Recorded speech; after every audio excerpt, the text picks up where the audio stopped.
We gather here tonight to bring women back to their rightful place. The Testaments, a new Hulu original series from the executive producers of The Handmaid's Tale. It's easier to accept a story than believe that the people around you are monsters. The battle isn't over. There comes a time when you have to take action, when you have to choose your own destiny. Never quite as it seems. Watch the new Hulu original series, The Testaments, streaming on Hulu and Hulu on Disney Plus for bundle subscribers. Terms apply.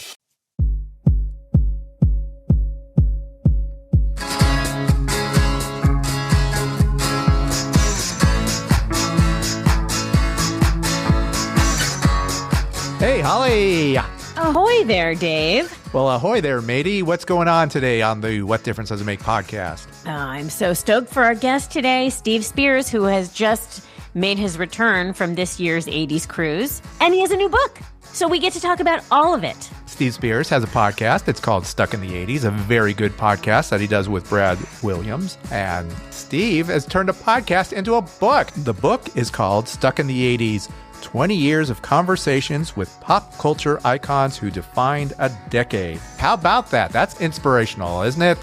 Something we might want to do, maybe. I don't know. We'll have to ask Steve about this. I think you mean aspirational, because we aspire to do something like this in the future. Yeah, I guess so. I'm not inspired to put together a book right now. So we're going to talk with Steve. We'll talk to him about this book. What's in the book? How do you turn a podcast into a book? I was not on the 80s cruise this year, so I'm kind of curious as to what went on. What went down? What was the hot gossip on the ocean there? I don't think you should say what went down with regard to a boat. True. Okay. Duly noted. Steve was on our podcast from last year. We talked about the 9th anniversary of the 80s cruise, and now he just got off the 10th anniversary. So we'll talk to him about that and a little bit more about what makes Steve Spears tick. Yeah, I'm really excited to talk to him because I read the book cover to cover and I loved his stories. He went back and looked at the transcripts of 20 years of interviews. And since we've only been doing this for 8 years, we're like babies. And I learned a lot. And he's humble, and because he's a journalist, he asks the good questions that a journalist would ask. Yeah, he's done over 800 episodes of Stuck in the 80s. He was podcasting when nobody knew what a podcast was back in 2005 when he was working at the Tampa Bay Times, then the St. Petersburg Times. Because he's a journalist, he turned it into a book. So good on him. Before we set sail on our journey with Steve Spears, tell us about social media. Check us out on social media at WDDIM Podcast and on YouTube at What Difference Does It Make Podcast. Let's talk to him, shall we? Come sail away with Steve Spears. He's on the What Difference Does It Make podcast. Who is he? Who's in our neighborhood? Knock, knock. Who's there? My old friend Dave. It's my old cruise buddy. Missed you this year. I missed you. We'll talk a lot about the cruise. Congratulations on the book, by the way. Oh, thanks. Thanks. Man, hardest thing I've ever done in my life. I would imagine, and I wondered that along the way as I was reading it. So many stories, so interesting, so fluid, and you put it together beautifully, but I know it must have been a lot. It was because I didn't really have an outline. I had an outline at the beginning, but I ditched it about halfway through and kind of went a different direction, and so you've seen the final result.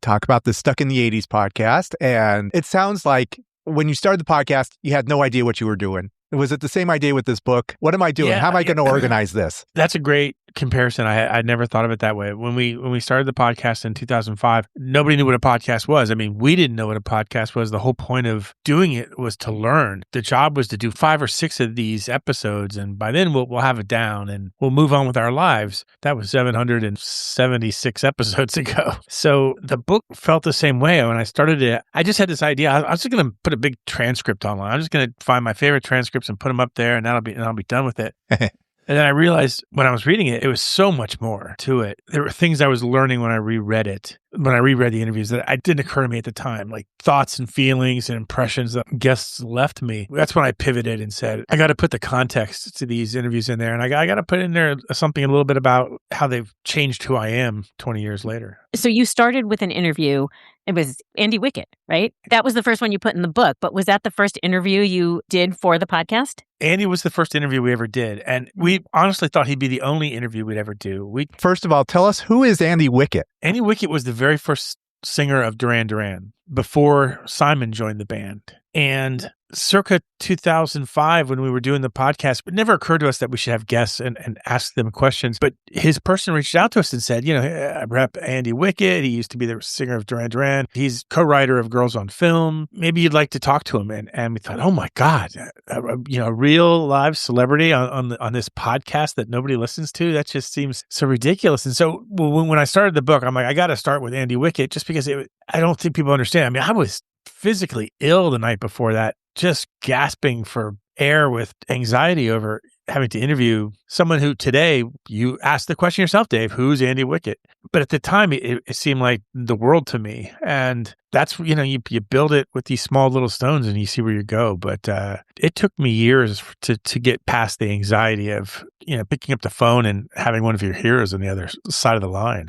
And this was phone. This was before Zoom, before anything. So you couldn't see faces, you couldn't see expressions. Yeah, we had an ISDN line into our studio and we were listening on headphones and microphones like we are today, but the person called in on a phone line and just holding a phone up to their head and talking to us. And so we never got to see him. I talked to Martha Quinn 3 times before I actually talked to her face to face, which only just happened about a month ago. We finally had a Zoom call and it was just surreal to finally, I obviously know her face, but she's never seen mine until a month ago. And yet, we've been friends for almost 20 years. How did it come about? I don't know. I don't know what I ever did right in a past life to deserve some of the things that have happened to me over the last 20 years. I really don't. The thing about so many of these people they're so humble and they're grateful for what's happened to them. They're reflective these days and they're just wonderful to talk to. And when you can turn an interview into a conversation, it really makes for a good story. And when I picked the people I included in this book, I think there's a little over 60 of them. Some of them were because they just became great conversations, like Stan Ridgway of Wall of Voodoo or Steve Perry of Journey was a great conversation. And there's certainly 4 or 5 that are in there because they were awful conversations where I completely fumbled the ball and asked a dumb question, or I didn't prepare correctly, or I just hit a nerve. And so I wanted to be honest and include those as well, just because I still laugh about them. I still get a little ill when I hear the reflex by Duran Duran and I think about asking Simon about, what's the meaning of the reflex and having him hang up on me. I wish I could have that moment back. Do you feel like there was something that led to that moment? Why would someone, that just seems odd, where you would ask a question and we just hang up? Was that like third strike or something? When you got to look back and like, why would this happen? So here's an insider thing. Back in those days, when my co-host Sean and I did interviews, we would be in the studio waiting for the person to call in. So we'd be there like 20 minutes early, just in case that person's schedule opened up and they called. And we would sit there and talk to each other about what question could we ask this person that would get them to hang up on us immediately. And it was a competition to see who could come up with the dumbest question to ask this person. We would sit there and laugh ourselves silly for about 15 minutes coming up with goofy questions. And then we'd say, okay, clear your head. Don't let those questions go through your head when you're actually on the phone. And I think what happened with Simon was it was still in my head.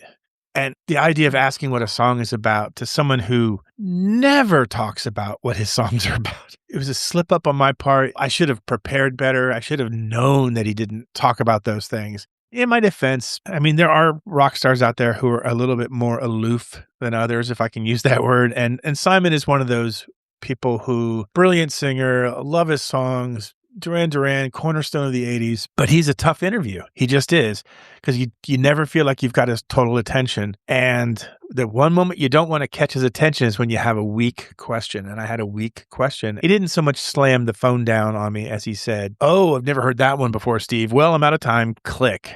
And I could still hear myself going, no, I'm sorry. One more question. But no, it was just like dial tone. And that was it. Did you put that in the podcast? I don't even remember if you included that or not. I did not. Oh, see, I would. I mean, I think like that's, why not? Yeah. You know what? Here's what happened. No, you will. You're right.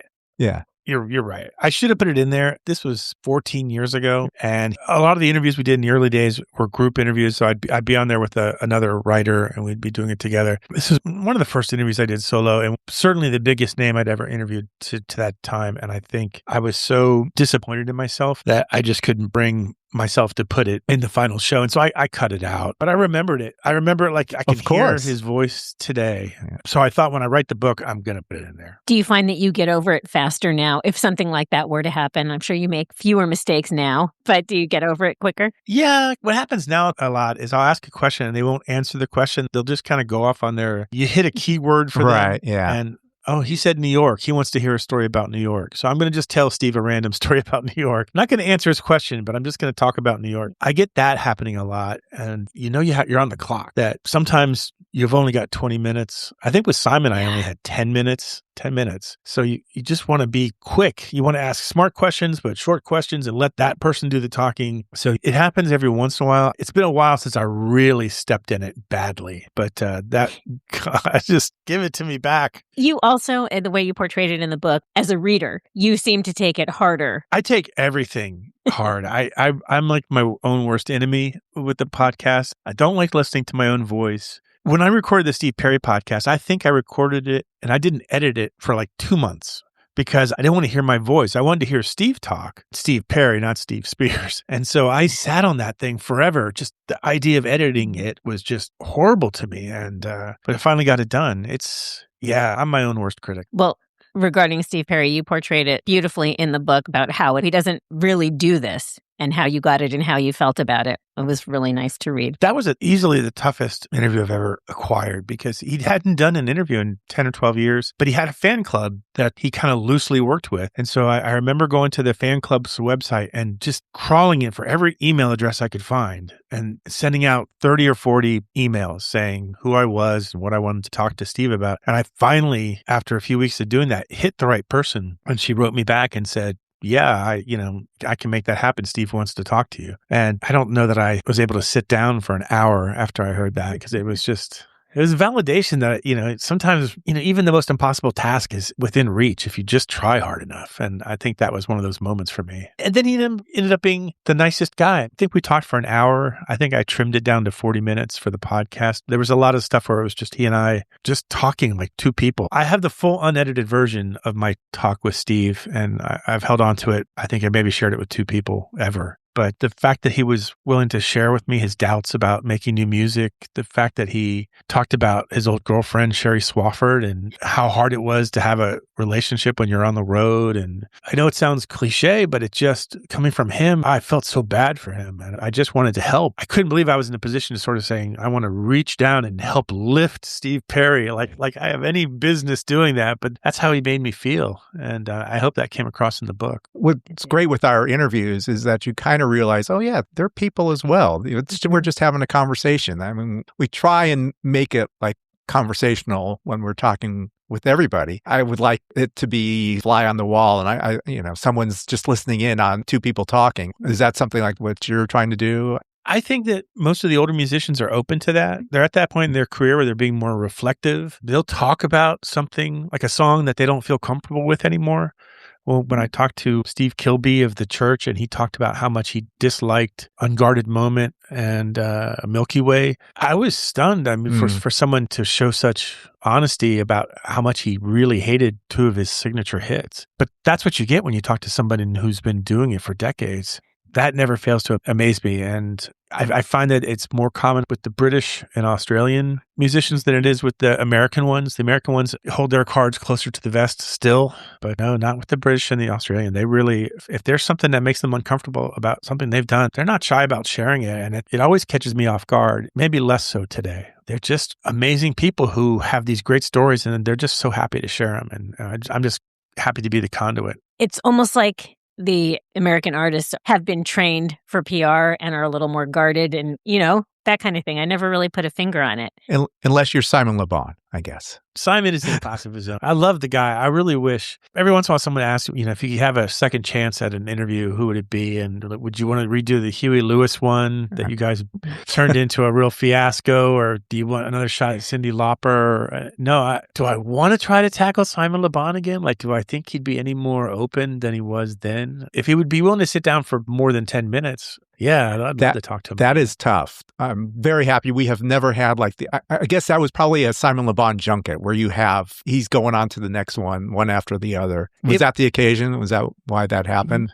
probably. I think it was literally the night before his tour started. I remember talking to him and he was telling me he was writing the set list, like as we spoke. And I thought, if I had an hour, I could ask you an hour worth of questions about your set list for this tour. Like, how do you mix in the new songs with the old songs? How important are the new ones? Which of the old ones do you wish you could never have to play again? So many questions I had, but yeah, I think he was also trying to save his voice. Usually when you talk to somebody before a tour, it's a few weeks beforehand, and it is usually part of a junket where they're going through 10 interviews in half a day. And so you're really on the clock. And trust me, in those days, I had a watch that would just sit I'd just be constantly going, okay, I've got time for 2 more. That was a little nerve wracking, but I think I've gotten used to it. We are talking with Steve Spears. He is the host of the Stuck in the 80s podcast, also goes on the 80s cruise once a year. So let's go sailing onto a commercial break. Refreshing wild cherry cola meets smooth cream. The treat you deserve. Pepsi Wild Cherry and Cream. Treat yourself. Blowing ad budget on metrics that look great till the CFO sees them? That's bull spend. And marketers are calling it out in Dashboard Confessions. I remember telling my boss, it'll be good for the brand, when leads were slow. Yeah, it wasn't. Cut the bull spend. LinkedIn lets you target by company, job title, and more. Advertise on LinkedIn. Spend $250 on your first campaign and get a $250 credit. Go to linkedin.com/campaign. Terms and conditions apply.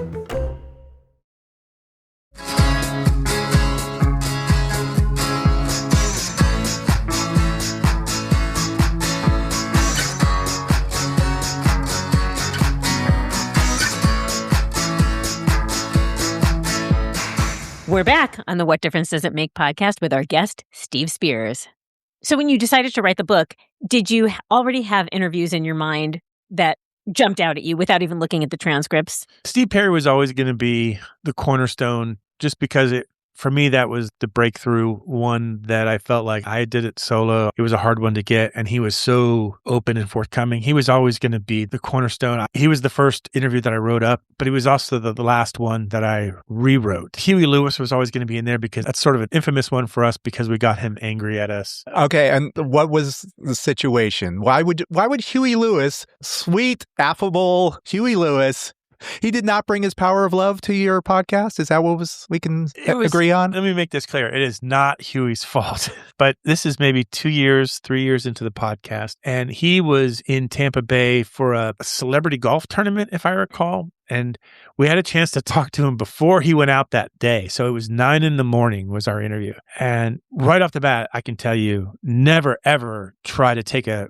celebrity interview at 9 a.m. It's not good for you. It's really not good for them. They're grumpy at 9 a.m. So 9 a.m, he's in town. He wants to play golf. He does not know what a podcast is. So we have to explain that to him. And it's me and my partner, Sean Daly. At the time, he was my co-host for the first 7 years. And Sean had a bit of a mischievous personality. He would like to be a little playful sometimes with his interviews. And it was a fantastic interview for the first 20 minutes.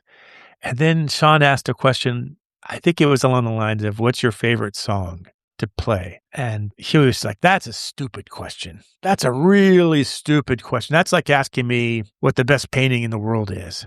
And instead of Sean apologizing, he doubles down and says, oh, I know the answer to that one. It's dogs playing poker. So at this point, he was scratching his head, I imagine, going, why did I ever agree to this? And so Huey doubles down and says, this is beneath a rock critic such as yourself. I can't believe I'm wasting my time here. And I'm sitting across the table from Sean, and I'm dying inside. Like someone has reached in and taken my heart and just vaporized it. And I'm just shrinking into the table going, this can't be saved. This is going to be our legacy, is that Huey Lewis hates us. So I reworded the question. I stopped everything and I said, well, what song is it that when you play, people jump to their feet the quickest? And Huey let out a big sigh and said, that's the way you're supposed to word that question, So I felt like I had this tremendous victory. Sean felt like he'd been punched in the gut, and we somehow managed to rally and finish it.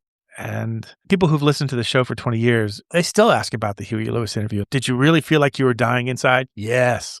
Did you think he was going to hang up on you? Absolutely. And maybe he should have, but we got it in there. And so when I wrote it up for the book, I wanted to be as honest as I could. And so that was the one interview where I literally, that section of the interview is verbatim as a transcript, just so people can say, I'm not pulling the rug out of it from anybody. It's there for all mankind. And you say transcript, it's not like, nowadays we have AI and the transcripts are there automatically. You were doing this by hand, right? For the first 15 years, 16, 17 years of the podcast, any transcript I did was by hand. So it would take hours. I can't memorize 10 quotes in a row and write them down. I have to start, and stop. So for those days, interviews were painful because of the transcription. Nowadays, for this book, I did use a professional transcription service, and they went through and gave it to me verbatim, about 100 different interviews. And from those, I whittled it down to 60, 65, I think, maybe. If you could pick now, doing this now, having this 20 years under your belt, who you haven't spoken to, who would you love? John Cusack comes to mind. Mm-hmm. He's obviously an important actor in the 80s. I don't think it'll ever happen because he's not a reflective kind of guy. He's not the kind of guy who wants to look back on something he did 40 years ago. That's the trouble with actors in general, is that they don't usually want to participate in a storytelling about something that happened 40 years ago. They're more focused on what they're doing today. Kevin Cronin is going to have to answer my questions about Keep On Loving You till the end of time, because he's got to play that song every night. But John Cusack does not have to do a reading of Better Off Dead anytime soon. He was supposed to be on the podcast when Hot Tub Time Machine came out. I had him booked, and somehow he got off the hook. But that would have been the perfect time, because a movie about the 80s, it would have been perfect. I could have asked him everything I've ever wanted to ask him, and it just didn't happen. So I would love to still get him. I'll never get John Hughes, but he would have been a good one too, obviously. The best way to get interviews is to get them captive on a boat, and then where they can't escape, trap them in a room, and then you just talk to them. I think you've been on the 80s cruise for 10 years now, and you've got to talk to a lot of great artists in front of an audience. Now, that's also pretty daunting as well. We have yet to do something like that. As someone who gets inside his own head, I think I gather from your personality, you're always questioning things. How do you get through these moments where you're in front of an audience and you're asking questions and doing trivia, and you're the MC. You're MC Steve Spears. How's that go? Howard Jones was our guest for trivia. I think I've interviewed him 2 or 3 times, but he was on the 80s cruise back when we sailed out of LA. I had interviewed him once or twice already on the phone, but I'd never met him in person until the 80s cruise. And we do big 80s trivia on the ship. And part of the shtick is one of the artists who's on the boat comes and joins us. So while we do trivia, I sort of do a gentle Q&A. This hopefully will answer your question by telling this story. He just couldn't have been more everything you want him to be. Humble, friendly, open, knew where I was going with my questions, gave me the great answers. I remember there was one question about Live Aid. Live Aid to me will always be the Woodstock of our generation. And the question was, what song did he play? He only played one song at Live Aid. What was it? Do either one of you know? No clue. It was Hide and Seek. He played it alone by himself on a piano, the piano that Freddie Mercury later played when Queen took the stage. But he told us the whole story like we wanted to hear it. He could tell I was prompting him for the story instead of an answer. And so that's, I think, the key to interviewing someone in person is opening the door for him and then letting them walk through. When I asked him the question, he knew I was asking him for the story, not the answer. And he told us the whole story of Live Aid as it was for him that day. And people were just at the edge of their seats because he's a masterful storyteller and because I didn't make myself part of the story. I think the key to a good interview a lot of times with these people is you're the quarterback, but you're handing the ball off a lot. Howard was great about taking the ball and running with it. Midge Ure was the same on the same cruise. Midge Ure from Ultravox was our guest, and he was just like Howard, very humble, very reflective, knew when to tell the story. One thing I didn't expect with him, Dancing with Tears in My Eyes is a song that he wrote as he was influenced by the book and the movie On the Beach, which is sort of an apocalyptic movie and book that was also my dad's favorite movie. My dad passed away, I think it's been 15 years now, and one of the last things he and I did together was watch that movie.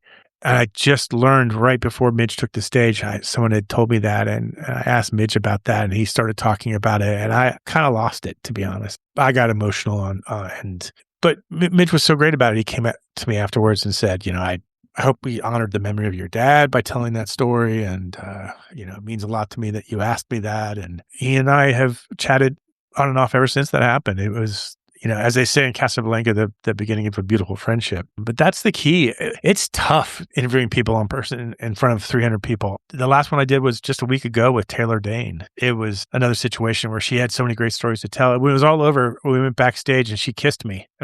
I just about melted.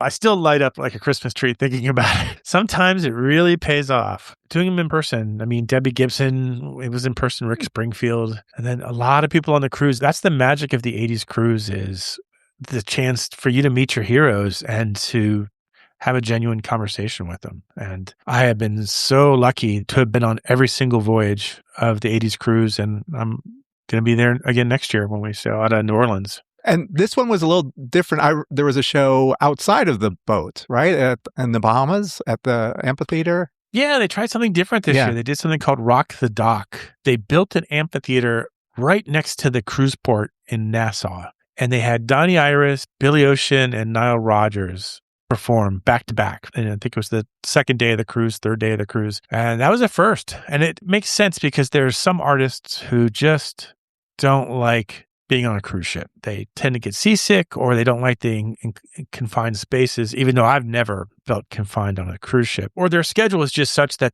they can only give you one day. They can't be on the boat for a week. They've got somewhere they got to be. Like Billy Ocean was just starting a tour, but that was something special. I love it when they try to mix things up and try something new on the 80s cruise. They're really good about that. They're always willing to adapt, and that was a good lineup. I think the band that surprised everyone that day was actually Donnie Iris. It was his 83rd birthday, I believe, when he performed, and he looked like someone who was 33 and sounded like someone who was 23. Were there seats, or was it like you had this general admission standing room? How did that work? There were some seats and some tables. The people who run the 80s cruise, ECP, out of St. Louis, the night before, everybody on the cruise got like a little beach chair in their cabin. Oh, okay. Collapsible sort of stool / beach chair. Smart. So you could sit on those. So it wasn't, because I'm 58 years old. I'm not standing for 5 hours. Yeah. Okay. Right. That's nice. Yeah. On the 80s cruise, you get like a special present every night. That's a great gift as well. I like that. The shelves behind me are full of trinkets from 10 years. I have a lunchbox and a Rubik's Cube and you name it. Okay, so what other gossip? What's the storyline on this year's 80s cruise, or what was going on that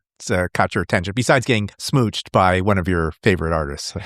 I had an interesting start to it. I show up at the hotel. They put all the artists in the same hotel the night before, close to the cruise port, but not right at it. So you're not mingling with the guests. So the commoners. Sleep.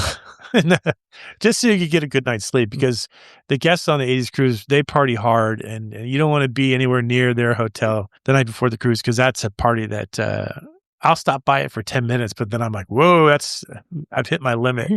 But I check into the hotel, and they give me my room key. I go upstairs, I open it up, and it's this beautiful suite overlooking the ocean, Atlantic Ocean and Cocoa Beach. And I thought, oh my God, I have finally arrived. I don't know if it's my book or if it's just that, I've been with the cruise for 10 years, but I'm finally being celebrated with my own suite. And so I'm so happy, and I spread all my stuff out, and I make myself a drink, and I turn on both television sets and lay down on the couch, and my co-host comes over, and we sit there and toast our good fortune, and then we go to dinner, and then we're sitting at dinner having a Guinness, and the phone rings, and it's the hotel saying, Mr. Spears, we made a mistake. We gave you Terry Nunn's room. Oh, no. Her husband has the same last name as mine, practically. One letter off. So they thought I was him. Like, I look like I could be married to Terry Nunn.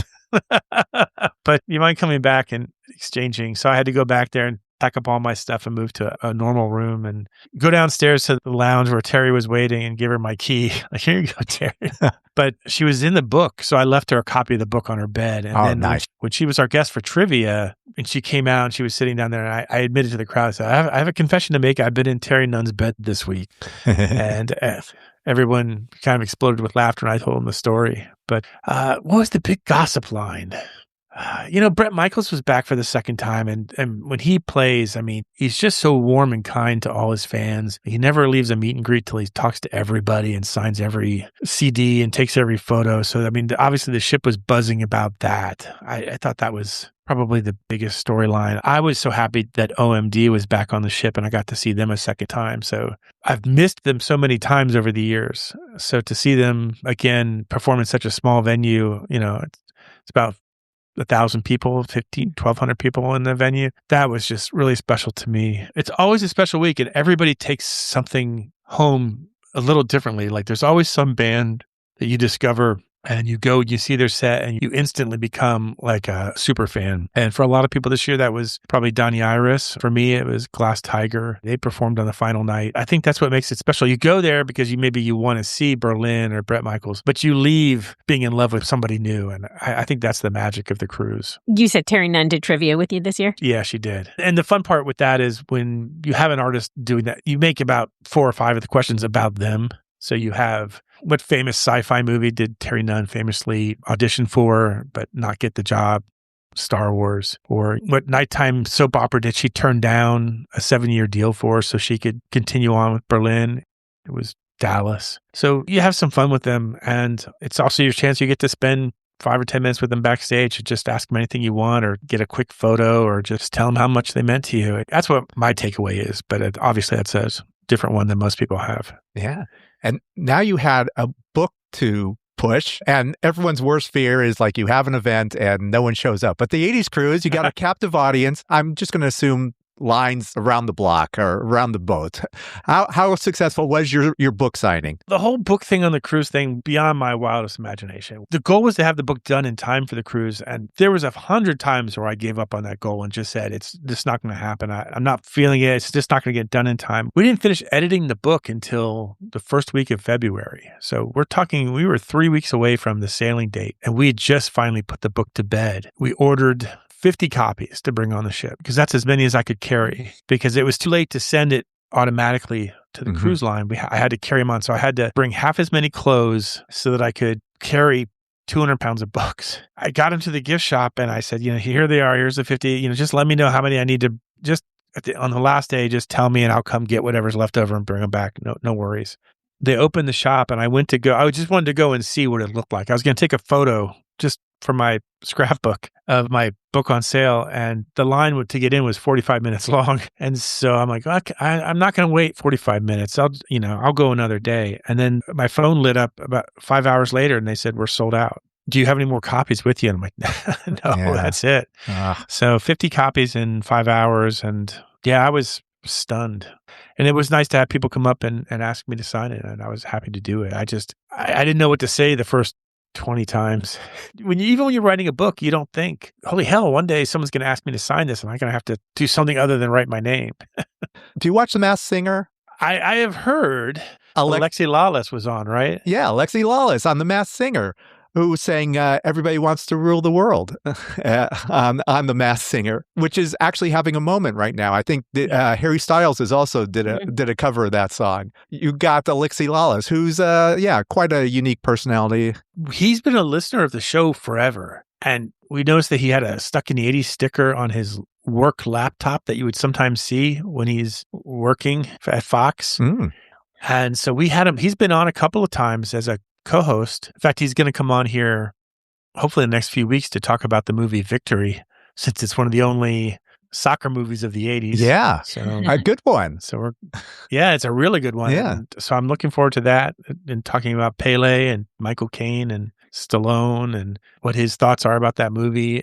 He is a great fan of the 80s. I really appreciate his point of view, and his friendship has meant the world to us. I mean, Martha wrote a really kind review. Martha Quinn did.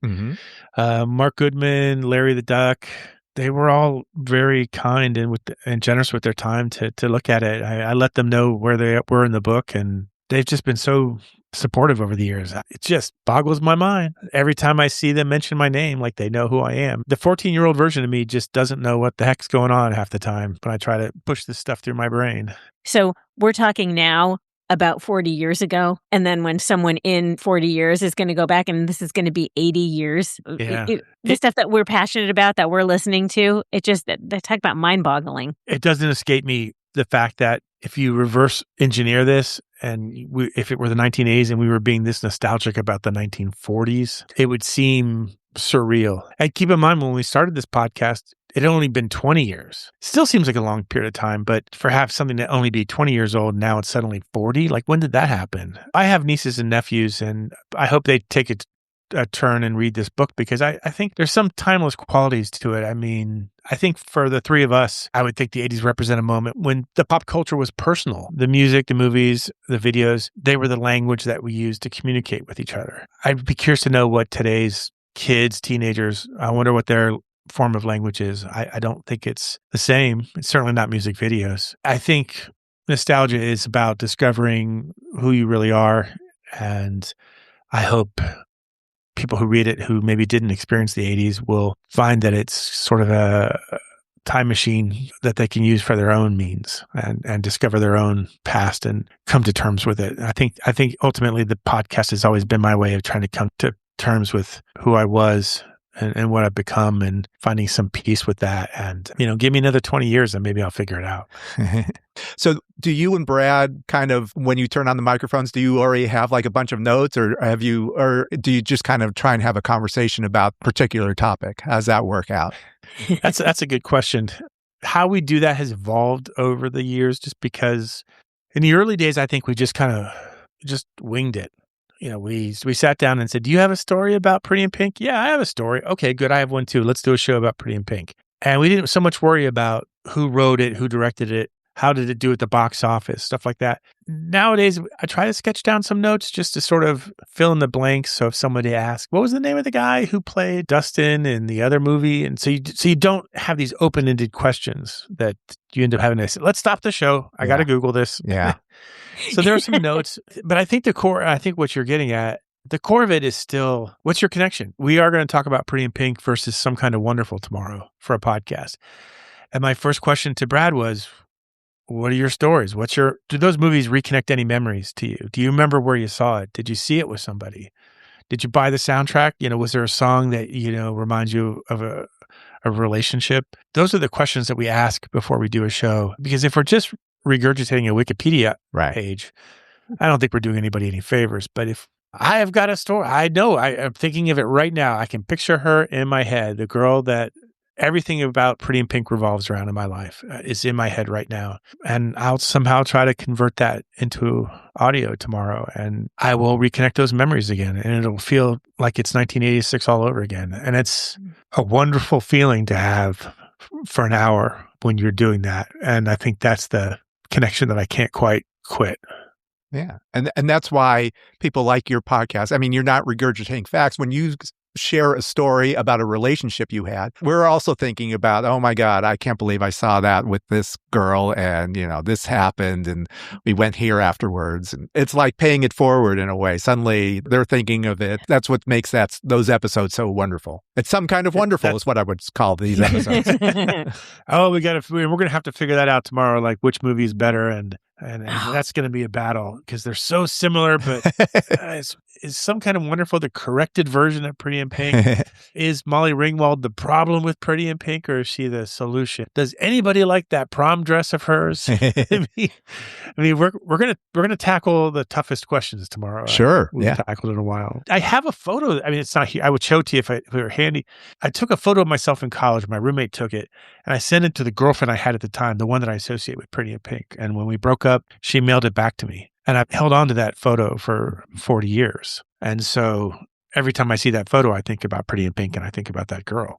So I guarantee you it's going to be plastered in the corner of my monitor tomorrow when we talk about this. Have the Kleenex, have the picture of the Kleenex right by you. It wasn't that important of a relationship, but it was that important of a period of time. Mm-hmm. If it were a bath, I would bathe in it for a week. It just, 1986, I mean, just the whole world was still in front of you. And no, just a magical time to be alive and to have that music be at your fingertips. And I had a glorious mustache.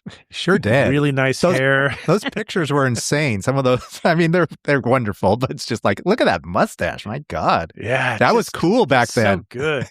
I couldn't do it now if I wanted to. If I grew a mustache now, it would come in angry, like a big bushy redneck mustache. An angry mustache. But back then it was so Magnum PI looking. It was glorious. I mean, not every moment was like that, but 1986, I mean, I think I saw Simple Minds in concert that year. I had this fantastic dorm room. We had black lights and lava lamps, and we built little monuments with empty beer cans, and we ate out of a little tiny refrigerator, and it was just leftover pizza every day for dinner. It was just things you couldn't do today if your life depended on it, But it was just, that's the way we lived in 86. And it felt carefree, but we didn't realize at the time that it was carefree. I think there's a lot of truth to that, but I do think that there were some moments of clarity when I could look around me back then and say, we're living in the best of times. Maybe not the best of times historically, but the best of times were 18 and 19 years old and college. And I don't have a license to drink just yet, but the guy next door does. And if I need a case of natural light, he's going to get one for me. And, I don't have anyone telling me what time to go to bed. And I'm going to turn on my black light. I'm going to put on the Pretty in Pink soundtrack, and I'm going to, lay in my bunk bed and go to sleep. Just wonderful, wonderful memories. So, Holly, I'm shocked. He mentioned the best of times. That's your cue to mention Dennis DeYoung, and you did not jump on that. Wow. No, I didn't. You're right. That's my theme. That Dennis DeYoung has been my running theme these past couple of weeks. You've had experience with him? Yeah. Dennis and I have interesting stories together. Styx was like my breakthrough band. Like every teenage boy, pre-teenage boy is into Kiss, and then you have that band that drags you out of Kiss into the real world, and Styx was that for me. So I always wanted to meet Dennis DeYoung, but a couple of friends of mine had told me that he could be kind of gruff and unlikable and surly. The last thing I wanted to do was meet a hero and have a bad impression of him. So I had avoided interviewing him for years. And then I was backstage at a venue in Clearwater, Florida, and Night Ranger and Dennis DeYoung were playing. And the guy who runs the Ruth Eckerd Hall, the venue, goes, have you met Dennis DeYoung? Would you like to meet Dennis DeYoung? And I could see him standing like 12 feet away. And no, that's okay. He goes, no, you should meet Dennis. Dennis is a good guy. So he takes me up to Dennis. I'm scared shitless. Here goes. I'm about to have my childhood crushed when this guy kind of brushes me off. But Bobby Rossi of Ruth Eckerd Hall goes, Hey, Dennis, this is Steve Spears. He's a writer for the St. Pete Times. Wanted you two to meet. And Dennis goes, a music critic. I imagine you have some questions for me then. I didn't have any questions for him. I was just there to see the concert. I introduced Night Ranger on stage. I was not there to interview Dennis DeYoung. I felt sick. There's an ongoing theme in the book where I feel sick when I have to do something. So I just spit out, Hey, Dennis, nice to meet you. I loved that you played Castle Walls tonight, one of my favorite Styx songs. Curious that you didn't play Desert Moon. And Dennis, his smile disappears, his shoulders collapse, and he looks at my friend Bobby Rossi and says, He goes, I didn't play it because this asshole booked Night Ranger to open for me. And I just feel like, I've done it. It's Huey Lewis and Simon Le Bon times 10. I have asked the wrong question at the wrong time. And Dennis leaves me hanging for a few seconds and says, I'm just kidding. I'm kidding. It's a joke. And he goes, I only had 45 minutes, didn't have time to work it in. And so, great story. I'm really happy with it. And then a year later, Dennis comes back through town, and I get a chance to do the proper interview. Now I'm prepared. I'm going to get at least 45 minutes on the phone. It ended up being 2 hours with Dennis DeYoung. He was on the phone with me. The guy has stories, and he couldn't be nicer and more generous with his time. But we opened the conversation, and I tell him the story about Desert Moon, and because I didn't play it because this asshole booked Night Ranger. And Dennis doesn't remember it. Dennis goes, oh my God, did I say that to you? I'm like, yeah, you did. He's like, I am so, he goes, I don't remember that. I am so sorry. That is awful. That is horrible. And I stop him like, it's okay. It's one of my favorite stories. I love to tell the story. I mean, he goes on for another 10 minutes talking about, the importance of, spending time with fans and honoring the admiration that they have for you. And it was an interesting way to begin the interview. As always, I did not see it coming. But the rest of the interview is just surreal and bizarre in the greatest way. And we talked about Mr. Roboto and how it tore the band apart. And we talked about playing an accordion. We talked about Kilroy Was Here. We talked about Cornerstone. And then about 45 or 50 minutes into the conversation, can we go off the record? And I'm like, yeah, sure. And so I stopped the tape recorder, and then we talked for another hour about everything. And I don't have a transcript of that. I wish I did, but it was off the record, so I couldn't use it anyway. But it was just this two guys talking about music and trying to come to grips with understanding. I think he and I talked about how neither one of us understood Radiohead. I think that was one of the bands we talked about. That makes sense. He's like, do you get Radiohead? I'm like, I don't really. I don't That's understand. funny. That's the band that puzzles him. I love it. That's the one thing I remember is we talked about neither one of us getting Radiohead, but we talked about, the band, like how he missed his band. And it's like half, in a divorced relationship where you're not the one who wanted the divorce. And I think that's how he felt. I bet it's how he still feels. So whenever I see Styx these days performing with Gowan instead of Dennis DeYoung, I just feel sad. Like I'm one of the kids in a divorced family. I, got to pick between mom and dad, and I'm always going to pick Dennis DeYoung. He really is one of the special ones. When somebody asks me, who would you want to interview again? Dennis DeYoung. I could talk to him once a week for the rest of my life and still have questions for him. All right. So truth time. In your book, you're wearing this Journey shirt. And you mentioned, of course, the magical day of October 22nd, 1981, when you got to see Journey. I can't imagine that is the same shirt that you were wearing 45 years later. Is it? It's not. Okay. No. It is the exact same design. And on the back, it has all the same tour dates. Oh, nice. Including October 22nd in Lakeland, Florida. So it is the exact same design. No, I have grown a few sizes. My heart has grown a few sizes since then, and so has the rest of my body. So I probably wore a large maybe in 81, and that is definitely not a large. When we first started the podcast and we did a bunch of publicity photos back in 2005, I bought that shirt, and that is the same shirt. So that's the same shirt I've had for 20 years, but not the same shirt I've had for 40. That would be, we're 45 now. 45 years. I'm sorry, Steve. I'm sorry to give you some math, but math facts. You said that was your first concert with Loverboy. Yeah, Loverboy opened for Journey on their Escape tour, and I don't think my ears have ever been the same since. I still think I hear some ringing in my ear. Those amps, they're cruel. How did you get tickets? Did you wait in line like at Ticketron or whatever it was at the time? I think there was a department store in a countryside mall that you went to, and somewhere up past the layaway near some rickety part of the building you'd never go to was a Ticketmaster or Ticketron counter, and I paid, $9.95 for a ticket to the concert. And then I remember I saved up money to buy a T-shirt, which was the one you see. I don't think I'd ever heard of Loverboy at that point in my life. So they were completely new to me. It was a general admission show. Nice. So you didn't have seats. I was on the floor, probably 20, 25 feet from the stage.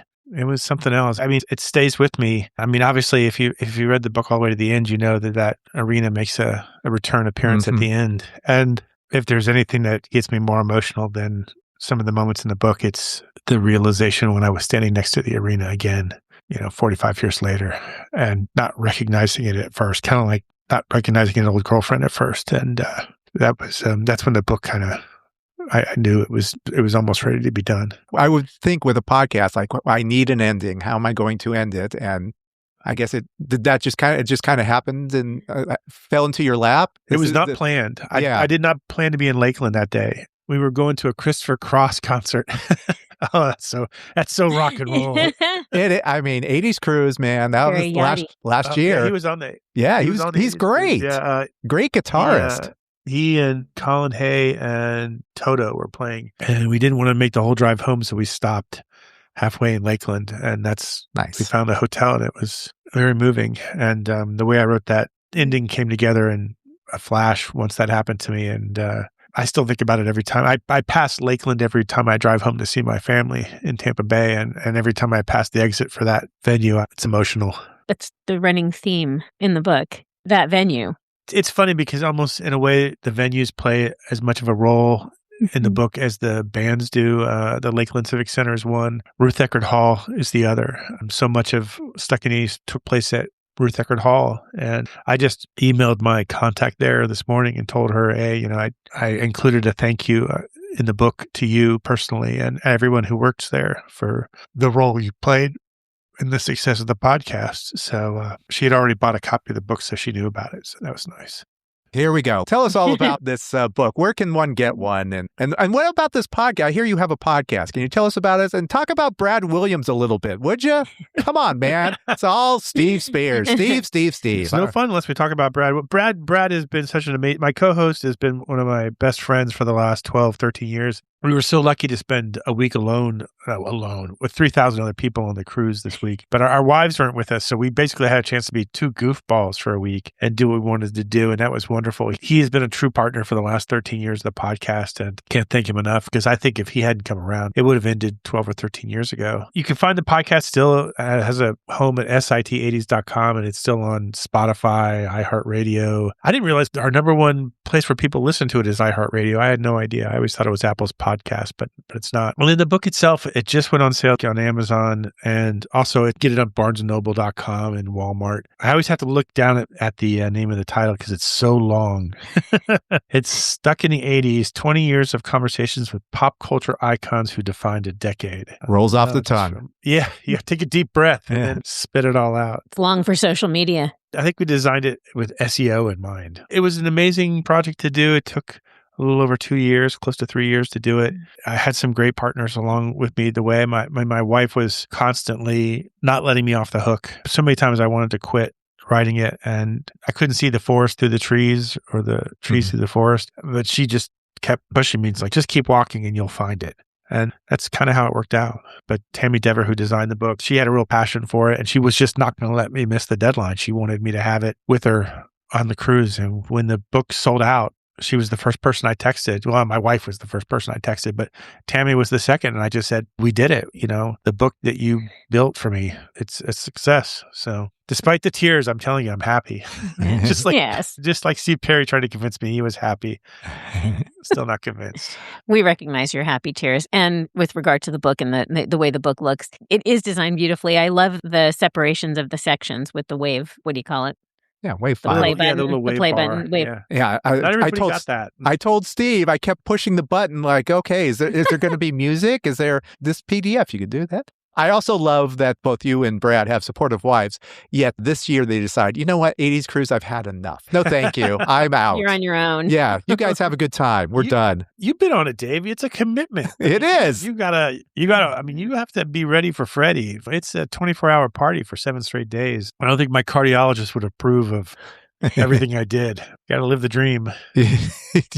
Once a year. Once a year. You can save it up once a year and just... I know. New Orleans next year. Are you even set for that? That's a whole other vibe going on. Yeah, I can't wait. I haven't been in New Orleans in 10 or 15 years, so I'm really looking forward to that. And I can't believe they've got Public Image Limited booked for the cruise. Like, that just blew my mind. Like, Johnny Rotten on a cruise ship? I just don't, I'll believe it when I see it. I'm going to try to get him as a guest for the podcast. I'd be shocked if he agrees to it. Can you imagine him as a guest for trivia? The best. Oh my God. I feel like he's in a good place. I think he's going to say yes more than no to a few of these events. If he's doing the cruise. Yeah. I mean, there's a lot of people on the, Katrina is back on the cruise. She was a guest for trivia. John Wade, I've interviewed in the past. I can't remember if I think I may have introduced him on stage. I definitely have hung out with him backstage. That was pretty surreal. So yeah, it'll be like a little bit of a reunion. Loverboy, Night Ranger, interviewed them. They're both in the book. It'll be a nice little reunion next year, 2027. I can't believe it. 11 years. I remember when I went on the first one saying, I hope they do a second one. Yeah. And here we are. Yeah, this strikes a nerve. Yeah, this one apparently sold out because I was left on land. We got to negotiate a better deal next time. It's already 85% sold out. I don't know if you saw that. So there's only 4 people since the very beginning of it who've been a part of every single 80s cruise as far as the artists go. And it's Mark Goodman, Alan Hunter, Brad Williams, and Steve Spears. We are the only 4 ones who've done all 10. You can never break a streak. Now I'm afraid to. Yeah, right. Yeah. Even though our names are at the bottom of the T-shirt. You were above someone this time. I sent a note to Brad, like, congratulations, you moved up in the rankings. You're not. Yeah, he was ecstatic over not being the last one on the shirt. Give us another 10 years and we'll get somewhere in the middle. Well, congratulations. Actually, yeah, and congratulations on the book. You did it, Steve. Congratulations. I know. Look at you. It's huge and worthy of a few tears. So congratulations. Yeah. Sorry. There was a few more than I expected to expel today, but you guys are brutal with your questions. Yeah, I know. We're we feel your emotion. I mean, that's the whole point of all of this, is to engage that level of emotion within each one of us. And so if I did that for you, then mission accomplished. All right. I would say the book again, but I can't remember the title. Steve, help me out. I have these little business cards here that just has the whole name on it. Stuck in the 80s. 20 years of conversations with pop culture icons who defined a decade. Available everywhere, and Amazon, and was it bn.com? Barnes & Noble is just BN. And is it? Yeah. Are you in physical stores? Are you going to do a tour? Can we get it? Yes, we are. We are in physical. Depending on where you live, if you live in Tampa Bay, there's a bookstore in Dunedin, my old hometown. They were kind enough. Dunedin plays such a huge part of my life and so many of my memories. There's a bookstore called Back in the Day Books. Couldn't be a more appropriate name for a bookstore. And they have whatever copies that my family didn't already buy out from them. They still have. They came in one day and raided the place and bought a bunch of books. And then I think there's a bookstore in Bethesda, Maryland called Wonderland Books that's owned by one of our frequent guest co-hosts, Gail in DC. I think they're carrying it. But if you go and you ask your local bookstore to carry it, you might be able to get them to do so. Like, I want my MTV. I want my Steve Spears book that I can't remember the title of, but I want it. But I do remember Stuck in the 80s. New episodes every 2 weeks or so? What are you going for? It's probably we try to do 3 episodes a month. And then I'm probably going to start running occasional re-airings of old shows as we hit. Like, we just had the 40th anniversary of Highlander. So I reran our Highlander show from like 2012. Good.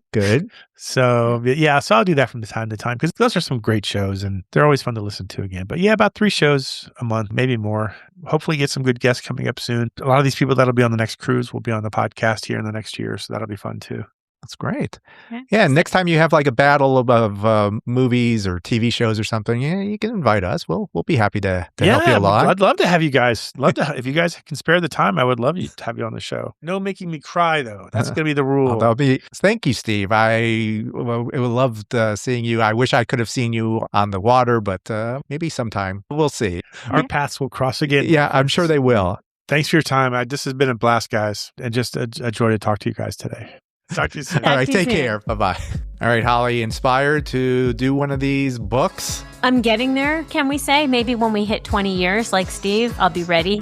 I think that gives us a good amount of time. So in 12 years, we'll only be 72. Okay, good. And sharp as tacks. And they won't even have books in the future.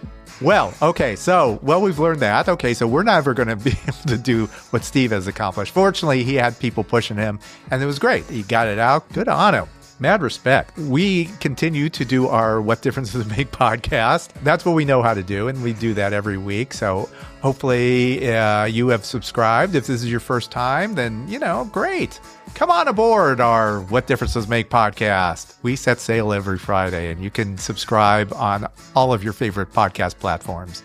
And you can find us on our website, which is wddimpodcast.com. And sign up for a monthly newsletter. We do that as well. What else do we do, Holly? Join us on TikTok. Join us on all our social media at WDDIM Podcast. And on YouTube at What Difference Does It Make Podcast, you'll find outtakes and clips from all our interviews. That sounds great.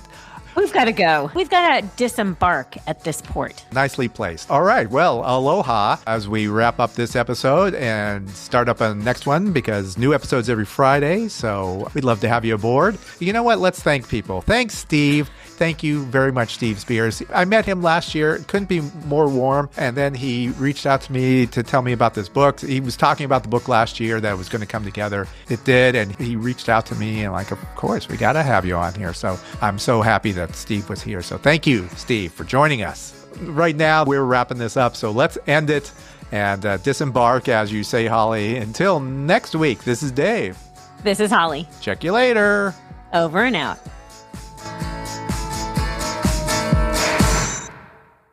This podcast is brought to you by Carvana. Selling your car should feel like one less thing on your list, not one more. With Carvana, it is. Just go to Carvana.com, enter your license plate or VIN, and get a real offer down to the penny.